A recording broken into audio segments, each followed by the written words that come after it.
ప్రభువును ప్రియరక్షకుడైన యేసయ్య అతి శ్రేష్టమైనటువంటి నామంలో ఈ వీధి వారందరికీ కూడా ప్రత్యేకించి వందనాలు తెలియజేస్తూ ఉన్నాం. దయచేసి గమనించండి, ఇవి దేవుని మాటలు. చాలాసార్లు ఎన్నో మాటలు వింటాం, కానీ అవి మనకు పెద్ద ప్రయోజనం ఉండవు.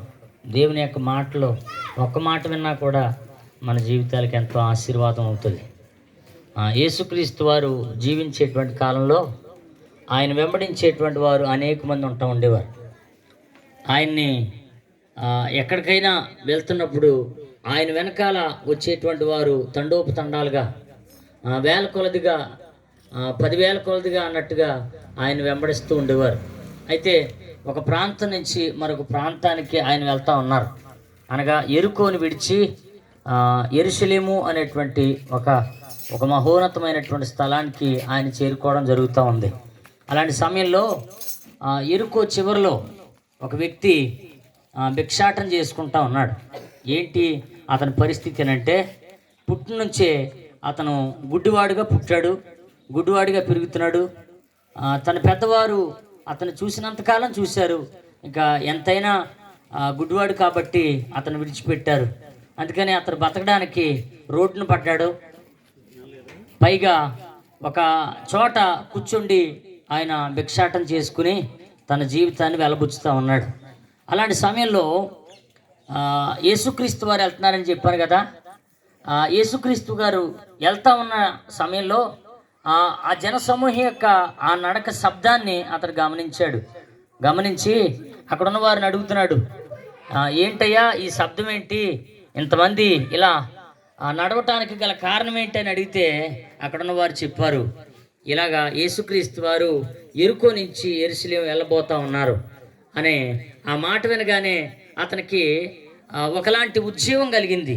ఏంటి ఆ ఉద్యమం అని అంటే, యేసుక్రీస్తు వారి కోసం ముందే విన్నాడు. ఏమనంటే, ఆయన రోగులను బాగు చేస్తాడో, పైగా గుడ్డివారికి కళ్ళు ఇస్తాడో, మోగవారిని, కుష్టి కలిగినటువంటి వ్యక్తుల్ని ఆయన బాగు చేసినటువంటి వాడు.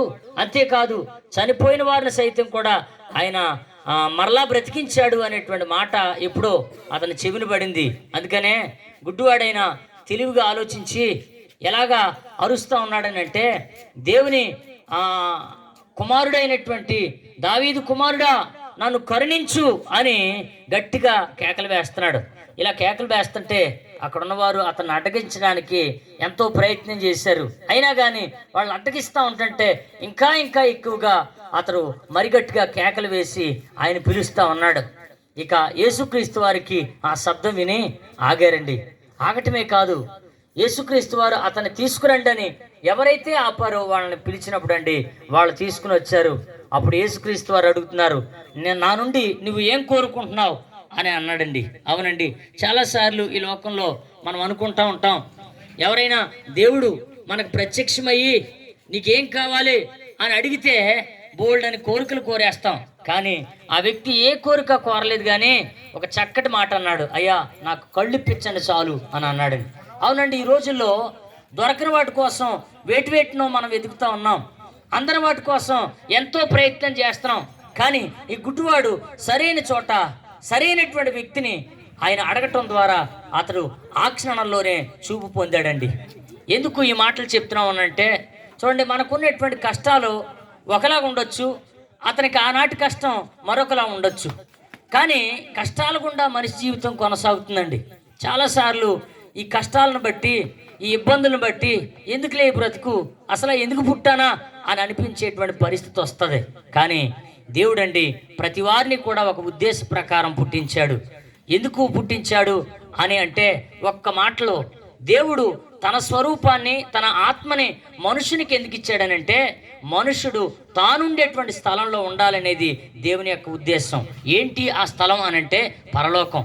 అందుకనే ఈ లోకంలో చెప్పుకుంటా ఉంటారు కదా, నరకం ఉందండి, అలాగే పరలోకం కూడా ఉంది, అదే స్వర్గం, ఆ స్వర్గం కూడా ఉందని చెప్తారు కదా. ఈ నరకానికి వెళ్ళటానికి ఏ మంచి పని చేయకపోయినా అక్కడికి వెళ్ళిపోతాం. కానీ చూడండి, అక్కడికి అనగా దేవుని యొక్క రాజ్యానికి వెళ్ళాలంటే మాత్రం తప్పకుండా ప్రభువుని నమ్ముకోవాలి.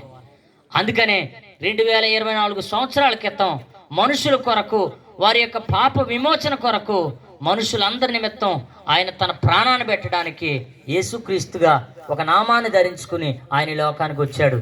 ఆయన ద్వారానే తప్ప ఎవరు కూడా ఆ పరలోకానికి చేరుకునే అవకాశం లేదు. అందుకనే ఆ సమస్యని అక్కడ ఆ గుడ్డివాడు పరిష్కరించుకున్నాడు. ఈరోజు నీ జీవితంలో ఉన్నటువంటి సమస్యల్ని పరిష్కరించడమే కాదు, నిన్ను ఆ మహోన్నతమైనటువంటి ఆ నగరానికి, ఆ పరలోకానికి తీసుకుని వెళ్ళటానికి ఆయన నిన్ను ప్రేమిస్తూ ఉన్నాడు. అట్టి కృప మీరందరూ పొందుకోవాలని మా ఆకాంక్ష. దేవుడి మాటలు దీవించునుగాక.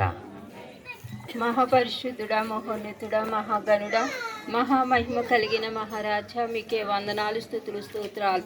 నీ ప్రేమ, నీ కృప, నీ కనికిరము ఇదిగో ఈ గ్రామం పట్ల ఉన్నందుకు నీ స్తోత్రాలు. నీ పిల్లలైన వారిని ఇక్కడికి నడిపించి దేవా, ఇదిగో తండ్రి నీ వాక్కులను ఇదిగో వినిపింపచేస్తున్నావు.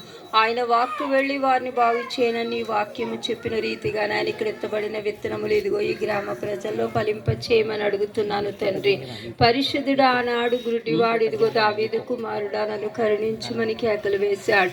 నాయన ఇదిగో ప్రభా, ఆ పశ్చాత్తాపము లేక ఆ స్వరము, ఆ మనోనేత్రములు తండ్రి నాయన ఈ ప్రాంత జనులకు తెలిసిన దేవా, నాయన నీవే నిజమైన దేవుడు అని ఆ గురుడివాడు తెలుసుకున్న రీతిగా నీ ద్వారా తన సహాయమును పొందుకోగలడని అతను గుర్తించిన రీతిగా ఈ ప్రజలందరూ కూడా ఈ మాటలు వినుచున్నవారు వినని వారు కూడా నా తండ్రి నీకు స్తోత్రాలు.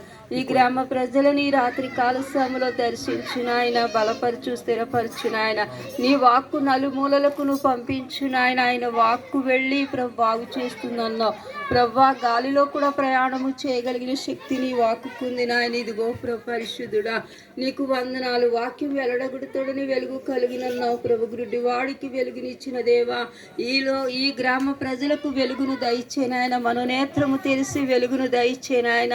వారి వారి పరిస్థితుల నుంచి, వారి ప్రతికూల పరిస్థితుల నుంచి విడిపించి వారిని బాగు చేయనాయన.